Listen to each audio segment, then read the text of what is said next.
Bonjour à tous, voici les titres de l'actualité. C'est parti pour 2 semaines de campagne électorale. Les partis et formations politiques ont investi villes et villages du Burkina pour convaincre l'électorat de leur accorder leur préférence le 2 décembre prochain. Une fin en apothéose pour la semaine du sapeur-pompier. La collecte nationale a permis de récolter plus de 30 millions destinés à renforcer les équipements des soldats du feu. Les 5e journées de promotion minière Promine 2012 se tiendront début décembre à Ouagadougou autour du thème exploitation minière et développement communautaire. Pour nous en parler, nous recevons ce midi le président du comité national d'organisation. Ainsi donc, la campagne électorale des législatives et municipales du 2 décembre est donc ouverte depuis 0 heure. 2 semaines nécessaires aux partis et formations politiques pour convaincre les électeurs. Ces partis sont appelés par la Commission électorale nationale indépendante, CENI, à retirer les spécimens des bulletins de vote. Le spécimen permet aux partis politiques de mieux orienter les électeurs sur le choix de leur logo une fois dans l'urne. Reportage Nicolas Zigani. Tous les moyens sont bons pour enlever les spécimens des bulletins de vote mis à la disposition des partis politiques. Voitures, tricycles, motos et autres moyens de transport. Au siège de la CENI, ce sont des agents commis à la tâche qui s'affairent pour classer ou servir ceux qui viennent récupérer les spécimens. La sécurité fortement impliquée dans le processus veille au grain pour éviter tout débordement. Nous savons que c'est un outil de travail très important pour ces partis politiques. C'est pourquoi le gouvernement a accepté d'investir dans ces spécimens afin que cet outil soit mis à la disposition des partis politiques en temps opportun. Pour l'instant, les partis politiques ne pressent pas le pas pour enlever ces spécimens des bulletins de vote. Pourtant, c'est un élément essentiel dans la sensibilisation des électeurs. Si on estime que les spécimens sont les éléments déclencheurs qui ne peuvent être utilisés que pendant la période électorale et que par conséquent, qu'on nous les donne la veille, on peut dire ok, ça va, on peut. Mais les partis politiques n'ont pas la même logistique que la CENI. Et donc, quand vous me donnez des spécimens la veille de l'ouverture de l'élection et que je dois les dispatcher sur l'ensemble du territoire, bon, il y a quand même quelque chose d'insuffisant à ce niveau. Mais je dis, la CENI aussi était sous contrainte et qu'à ce niveau, on peut dire, on se comprend. Les partis politiques ont la possibilité de récupérer les spécimens jusqu'au jour des élections. Cependant, il est nécessaire de le faire tôt pour mieux affûter ses armes. Dans la perspective de la campagne des élections couplées de décembre prochain, l'association Reporters Solidaires, en collaboration avec l'Union des journalistes communicateurs et correspondants de presse des Hauts-Bassins, a organisé à Bobo-Dioulasso une formation de recyclage à l'intention des agents de la RTB2. Les participants ont passé en revue les différents genres journalistiques pour améliorer leur rendement en matière de reportage. Reportage à Hadi Sandamba. C'est une formation de recyclage des agents de la RTB de Haut-Bassin sur les genres journalistiques. Il va donc s'agir de revisiter avec un regard critique et des échanges d'expériences les pratiques de tous les jours. Toutes choses qui devraient permettre aux journalistes de revoir leur manière de faire et surtout d'améliorer leur façon de rendre compte les événements. On a pensé à une nouvelle formule qui est effectivement l'immersion dans les rédactions. Ça permet un accompagnement plus concret, plus pratique, parce que malgré tout, même quand on fait des exercices, on reste toujours un peu quand même dans la théorie. Tandis que là, ça nous permet à nous aussi, reporters solidaires, de beaucoup mieux appréhender vos conditions de travail. Parce que même si on sait que vous avez des difficultés, beaucoup moins de moyens qu'en France, on ne sait pas exactement comment vous travaillez. Et c'est finalement par des réalisations concrètes. Tel dans une conférence de rédaction, les échanges ont porté sur l'analyse des éléments du journal télévisé et du journal parlé.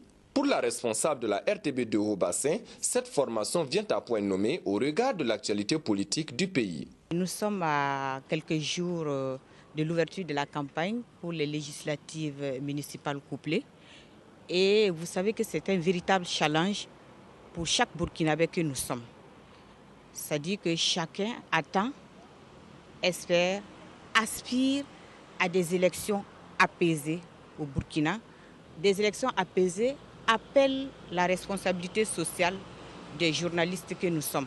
Une formation de ce genre, ça nous permet de voir ce qui marche bien, ce qui ne marche pas bien et où est-ce que nous devons apporter des corrections pour que nous rentrons dans cette campagne-là avec beaucoup plus d'assurance et puis beaucoup plus de professionnalisme et afin que nous sortions avec des élections apaisées. Cette formation est la 7e du genre assurée par l'association Reporters Solidaires au profit des hommes de médias de Bobo Dioulasso. Et cela par le partenariat que l'association entretient avec l'Union des journalistes, communicateurs et correspondants de presse des Haut-Bassins. Dans un tout autre chapitre, le renforcement de la coopération entre la Banque mondiale et le Burkina était au menu d'un dîner de travail qui a réuni hier soir 4 membres du gouvernement et le vice-président de l'institution financière mondiale pour la région Afrique. À cette occasion, des questions liées à plusieurs secteurs de développement du Burkina, dont la valorisation des potentialités agricoles, ont été discutées. Abdelaziz Yagibou. Plat de résistance de ce dîner de travail qui a réuni les ministres burkinabés de la promotion de la femme, de l'action sociale, de l'agriculture et des finances autour du vice-président de la Banque mondiale pour l'Afrique, la consolidation de la coopération entre la Banque mondiale et le Burkina Faso. Chaque ministre a évoqué les préoccupations relatives à son secteur. Des priorités qui se résument aux questions de santé, de valorisation des potentialités agricoles, mais aussi de prise en charge des réfugiés maliens au Burkina. C'est le Sahel, nous avons pas mal de préoccupations à ce niveau avec d'abord même les potentialités du Sahel qu'on n'arrive pas tout à fait à valoriser. C'est une région où on a des potentialités au plan agricole, au plan de l'élevage. Et sur ce point, le vice-président, en tout cas, nous a fait comprendre que c'était également ses priorités. À cela s'ajoute la situation conjoncturelle liée à la crise malienne, avec les problèmes de réfugiés pour lesquels nous avons besoin de réfléchir ensemble sur la même façon d'aborder le problème. Parce que c'est une situation à problèmes multiples. Il y a l'aspect humanitaire, mais aussi il y a la question de la scolarisation des enfants, la question de l'assainissement, de la santé. Et avec le vice-président, nous sommes convenus qu'on allait avoir une réflexion pour trouver la meilleure formule pour donc traiter ces questions-là. Tout en félicitant le vice-président pour sa nomination à ce poste il y a seulement quelques mois, les autorités burkinabées ont exprimé le vœu de voir la coopération entre le Burkina et la Banque mondiale se renforcer et se consolider. Fin hier nuit de la semaine du pompier organisée pour soutenir les soldats du feu dans leurs activités de tous les jours. Elle a permis de collecter plus de 30 millions de francs CFA pour renforcer le matériel de secours des sapeurs-pompiers. Une nouvelle caserne sera aussi implantée à Boromo pour une plus grande réactivité. La soirée de gala a connu la participation de la première dame Chantal Compaoré. Reportage Salinana. Une semaine aura suffi pour mobiliser 30 208 449 francs CFA. Les pompiers du Burkina pourront ainsi renforcer leur équipement pour de meilleures interventions. L'émotion était vive à cette soirée du pompier, l'apothéose d'une semaine de reconnaissance envers ces héros dont la devise est sauver ou périr. J'apprécie favorablement cette initiative qui vient renforcer les moyens logistiques des sapeurs-pompiers. Les efforts de l'État ne sont pas, comme on l'a dit au cours de la soirée, ne sont pas à la hauteur des énormes besoins et des énormes exigences que requièrent justement les différentes interventions des sapeurs-pompiers. Au départ, le pari était pour les initiateurs de sensibiliser les populations. Ensuite est née l'idée d'une collecte de fonds pour soutenir les sapeurs-pompiers. Ça fait à peu près 1 an que je suis sur ce projet. On s'est permis de rêver. On a dit d'abord on fait le film. On a fait le film. Après on s'est dit et si on faisait une collecte de fonds. Mais vraiment, vous savez que c'est des militaires. Donc pour rentrer chez eux là, c'est très compliqué. C'est ce que je dis. Ils nous ont fait confiance et on a réussi à relever le pari. Une initiative citoyenne, des gestes aussi nobles que celui du métier de pompier, des soutiens de taille, la semaine dédiée aux sapeurs-pompiers aurait été un succès. Le bilan est positif parce qu'ils ont pu quand même recueillir au cours de la soirée au moins plus de 30 millions de francs CFA. On attend les souscriptions qui ont été faites en dehors de la soirée. Donc je pense que les pompiers auront une bonne participation de la population. Son initiative était une très très bonne initiative. Il faut que maintenant qu'elle puisse voir les autres domaines où elle peut intervenir aussi. Pour l'instant, le Burkina Faso ne dispose que de 5 casernes de sapeurs-pompiers. C'est ainsi que la LONABé, la Loterie nationale du Burkina, a annoncé au cours de cette soirée la construction très prochaine d'une caserne de sapeurs-pompiers à Boromo. Le Fonds d'appui à la formation professionnelle et à l'apprentissage FAFPA a organisé à Tinkodogo une formation au bénéfice des conseils régionaux de jeunesse et des leaders des groupements et associations. Cette formation a permis aux participants de mieux cerner le mécanisme de fonctionnement du FAFPA et de pouvoir élaborer des projets susceptibles d'être financés. Reportage à Tinkodogo, Boukari Ouedraogo. Ils sont venus du centre-est, de l'est, du centre-sud, du centre-nord, du plateau central, du centre et du Sahel pour prendre part à cette formation des 48 heures initiée par le Fonds d'appui à la formation professionnelle et à l'apprentissage FAFPA. Une formation qui permettra à ses membres des conseils régionaux et à ses leaders des groupements et associations de jeunesse de se familiariser au FAFPA afin de pouvoir mieux élaborer des projets de qualité en vue de leur insertion socio-professionnelle. Notre pays est constitué pour plus de 52 à 55% de jeunes. Et tout le monde s'accorde à reconnaître donc sans une formation de qualité, sans un renforcement conséquent des capacités, c'est plus de la moitié de notre population donc qui sera un peu en rade des capacités de développer notre pays. À l'issue de cette formation, les bénéficiaires pourront élaborer des projets qui pourront être financés par le ministère en charge de la jeunesse. Nous avons le guichet unique où il y a tout fonds qui appuie en termes de financement donc ces acteurs que nous arrivons à former, n'est-ce pas, sur le terrain. Donc il y a un accompagnement au sein du guichet unique qui est fédérateur. Alors on fait un glissement vers ces structures de financement qui sont le FASI, le FAPE puis le FEJ pour éventuellement financer donc la cible formée par le FAFPA.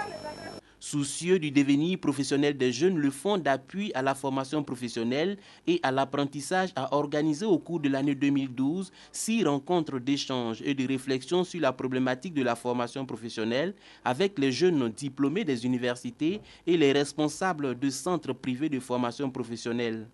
Au total, plus de 15 000 bénéficiaires des actions d'appui du FAFPA depuis sa création en 2003. La troisième session du comité de pilotage du programme spécial de création d'emplois pour les jeunes et les femmes s'est tenue hier à Ouagadougou. Les participants ont adopté les rapports des travaux de la dernière session et ont fait des recommandations dans le but de renforcer les actions sur le terrain. Reportage Pélagie Bempanome Savadgo. À cette troisième session du comité de pilotage du programme spécial de création d'emplois pour les jeunes et les femmes, les travaux vont consister à l'évaluation du programme de l'année en cours. Les membres du comité auront pour tâche d'adopter le compte-rendu des travaux de la dernière session tenue en avril 2012. Il s'agira également pour eux d'informer le plan d'action révisé et de présenter les résultats engrangés. Nous sommes à un taux d'exécution de plus de 72% de ce que nous avons prévu et envisagé de faire au titre de l'année 2012. C'est un indicateur suffisamment révélateur des efforts qui sont fournis par les acteurs au niveau de ce programme. Il est attendu de cette rencontre l'adoption du rapport des travaux de la dernière session ainsi que des recommandations. Des recommandations qui devront permettre de renforcer davantage les actions du programme sur le terrain. Le ministère des Mines, des Carrières et de l'Énergie organise les 6, 7 et 8 décembre prochains la 5e édition des journées de promotion minière intitulée Promine. Alors nous, autour du thème exploitation minière et développement communautaire, nous recevons pour ce faire le secrétaire général du ministère, M. Emmanuel Noyarma, qui est le président du comité national d'organisation. Bonjour, M. le président. Bonjour, M. Bazier. Alors, pourquoi des journées de promotion minière? Disons que dans tous les pays du monde, la quête de l'investissement est permanente et le Burkina n'échappe pas à cela. Donc, il faut que nous puissions, en tout cas, faire en sorte que des privés viennent investir pour développer notre pays. Alors donc c'est inciter les investisseurs étrangers à venir investir dans le domaine des mines au Burkina Faso. C'est l'objectif principal de ces journées. C'est l'objectif principal de ces journées.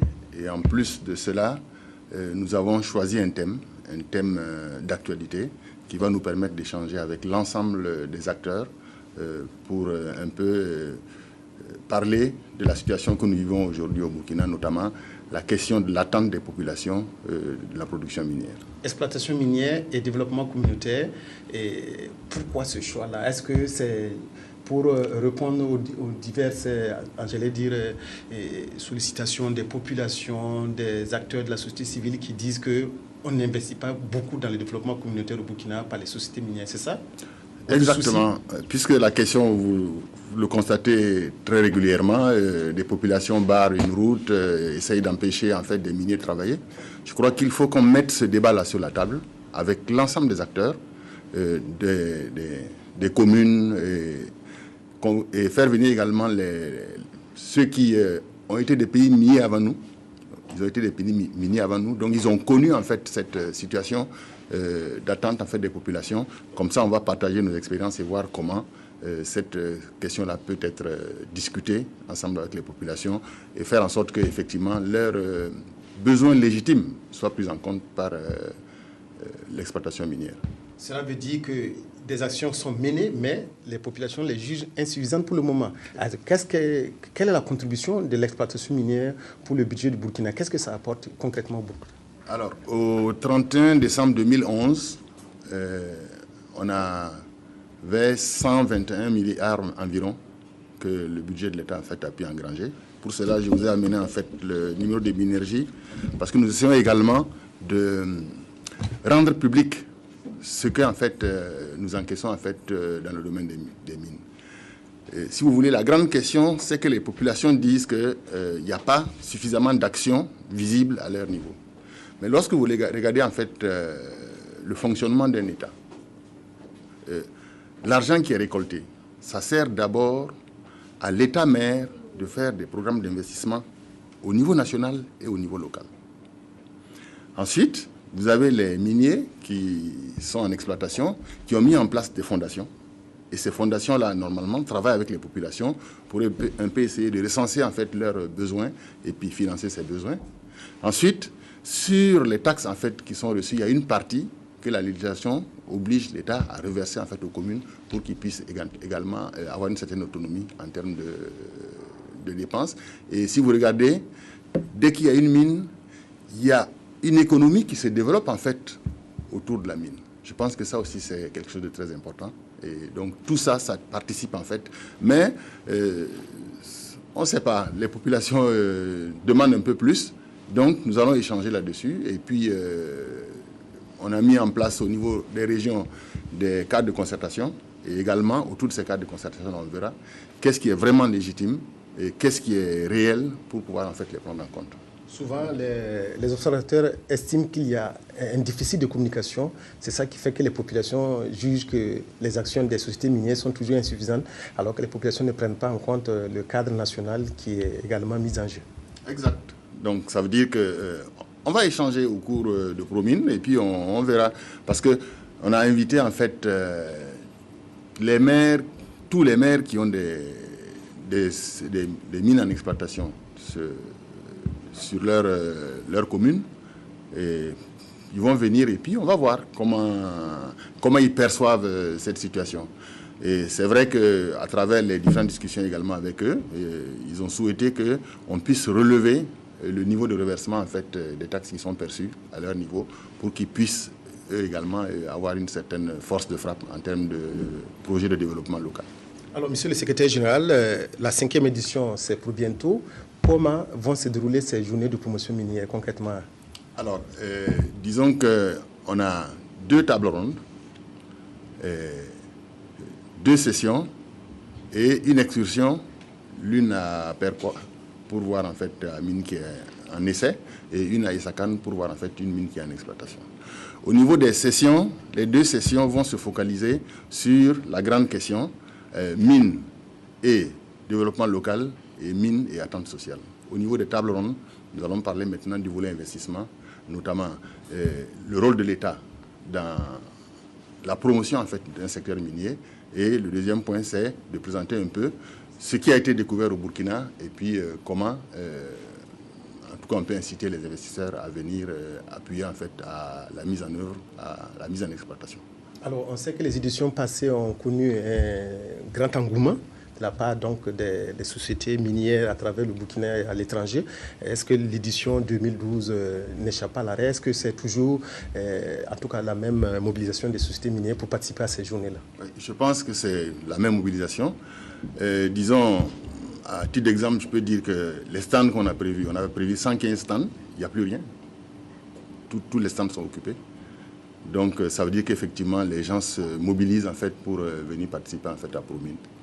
Et la participation étrangère, est-ce que des sociétés minières quittent le Canada, l'Afrique du Sud, le Ghana pour venir? Exact. C'est même eux que nous attendons parce que l'investissement en fait vient souvent d'eux. Donc c'est eux que nous attendons et en tout cas on a fait des missions d'invitation dans divers pays. Et on a fait des invitations partout. On a mis nos ambassades à contribution en leur envoyant en fait des lettres pour leur demander de diffuser en fait l'information auprès des miniers qui sont là-bas. Donc nous recevons déjà des messages de participation. On a également invité l'ensemble des pays membres de la CEDEAO au niveau de la dotation minière et des sociétés. Et donc nous attendons vraiment que, en tout cas, il y ait plus d'engouement que les sessions passées. Alors, monsieur le secrétaire général, nous vous retrouverons dans quelques instants pour la suite et la fin de cet entretien. Un atelier pour partager les résultats du programme éducation d'Oxfam Burkina Faso a eu lieu hier à Ouagadougou. Cette rencontre a réuni une quarantaine de participants, des acteurs du système éducatif et des partenaires techniques et financiers. L'objectif est de susciter des échanges autour des leçons apprises et présentées dans un document pour une meilleure orientation des actions futures. C'est Sylvestre Da. C'est une rencontre de partage des résultats du programme d'éducation de Oxfam à laquelle prennent part des acteurs nationaux de l'éducation venus des différentes régions ainsi que des partenaires techniques et financiers. Le programme d'éducation est mis en œuvre au Burkina à travers divers projets réalisés dans le Bulkiemde, le Yatenga, le Boulgou, le Ouarghaï et la Komoué.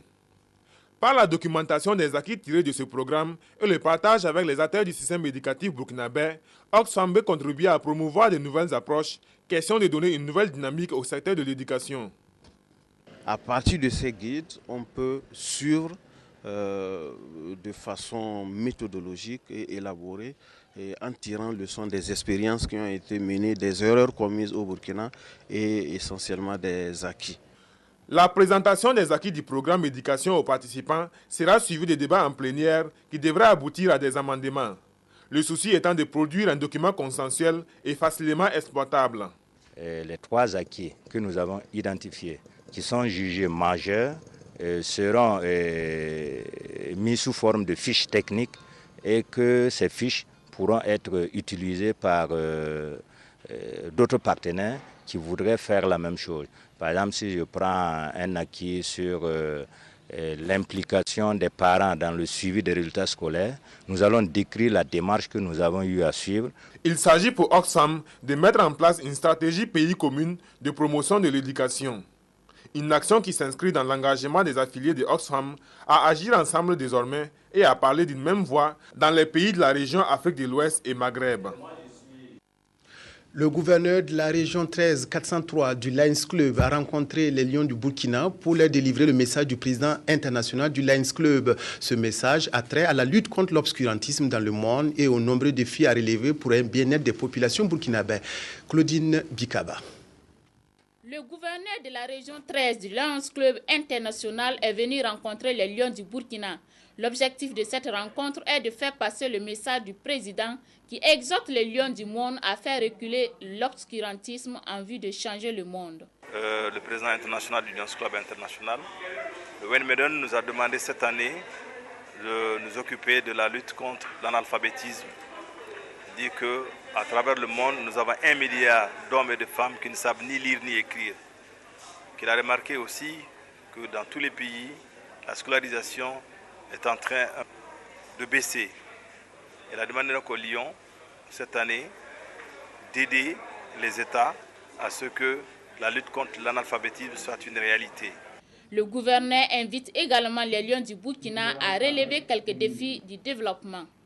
Les Lions du Burkina ont construit un centre de diabétologie depuis 10 ans. Le centre a été construit, mais il n'a jamais été occupé et il n'a jamais fonctionné. Donc j'ai demandé aux Lions du Burkina de faire fonctionner ce centre-là d'ici le 15 janvier. Construction d'écoles et de centres de santé, équipement de ces infrastructures, la lutte contre la rougeole sont autant de projets que le Lions Club veut réaliser pour répondre à sa devise qui est de cultiver l'amitié et le partage avec les démunis pour un monde meilleur. Des hommes pour promouvoir la santé de la reproduction, une idée de l'ONG Marie Stops International. Elle a convié à Ouagadougou des associations masculines de diverses localités pour faire d'elles des relais auprès de leur communauté. Il s'agissait de donner à ces hommes des arguments pour convaincre leurs collègues de la nécessité d'adopter au sein de leur couple des méthodes contraceptives pour espacer les naissances. Abdelaziz Yagibou. Les hommes. Ils sont parfois ceux qui empêchent leurs épouses et très souvent par ignorance d'adopter une méthode contraceptive. Après avoir longtemps travaillé avec les femmes comme cible primaire pour l'adoption de méthodes contraceptives, l'ONG Marie Stop International associe aujourd'hui des associations masculines à la promotion du concept « enfant par choix » et non par surprise. Au fil du temps et avec les expériences acquises de part et d'autre, on s'est rendu compte que souvent, c'est plutôt aux hommes qu'il faut parler. Parce que les femmes sont la cible primaire, mais il y a une cible secondaire qui a beaucoup plus de force de décision que la cible primaire. Donc en travaillant avec la cible secondaire, qui peut influencer favorablement la cible primaire, nous allons atteindre nos objectifs. Les échanges se font en langue morée et aucun sujet n'est tabou. Il faut briser les préjugés et barrières qui favorisent souvent chez ces hommes le refus de voir leurs épouses adopter des méthodes contraceptives. Ce que nous avons appris ici, arrivé là-bas, nous allons les convoquer, nous allons les faire passer l'intelligence que Marie Stop International nous a donnée. À notre retour, nous allons les impliquer, à tous les personnels, les commerçants, les femmes, les vieux. Nous allons faire de notre mieux pour que les femmes puissent attendre et puis les hommes aussi. Et surtout, nous travaillons avec des jeunes élèves. Nous allons faire de tout possible pour que les jeunes aussi puissent avoir accès à l'information sur le planning familial. Un kit d'animation qui fait un inventaire des méthodes contraceptives servira d'outil de plaidoyer et de mobilisation des membres pour l'adoption des méthodes contraceptives. Hommes et femmes sont désormais avec l'ONG Marie Stop International pour que triomphe la santé de la reproduction avec comme mode de pensée ayez des enfants par choix et non par surprise. Les fidèles musulmans du village de Koukabanko dans la province du Yatenga ont partagé hier des moments de joie avec leurs invités à l'occasion de l'inauguration de leur mosquée. Cette nouvelle mosquée est financée par Qatar Charity. Moumouni Soubega, reportage. Ce geste, les musulmans de Koukabanko dans le Yatenga l'attendaient depuis belle lurette. C'est une nouvelle mosquée qui a été mise à leur disposition pour les prières de vendredi en lieu et place de celle-ci.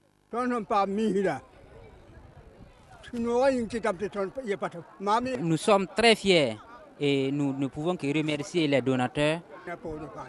La construction de ce lieu de prière a été sollicitée auprès de Qatar Charity afin d'offrir un cadre de prière approprié aux fidèles musulmans.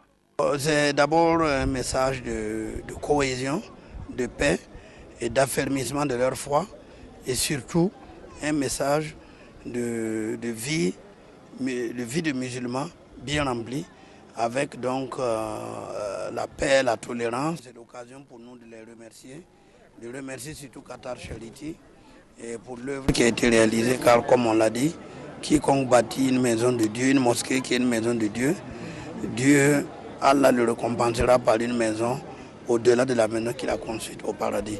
C'était faire la demande et aussi la contribution des villageois, c'était les agrégats. Ils ont rempli leurs conditions et nous aussi on a venu pour faire leur mosquée parce qu'on sait seulement, on sait vraiment qu'ils sont en besoin pour faire leur mosquée. Le cadeau du jour ne s'est pas limité à la mosquée. Le parrain, le ministre Yacouba Bari, a également fait don aux femmes et à la communauté musulmane du matériel de prière, 10 sacs de maïs et une somme de 200 000 francs CFA.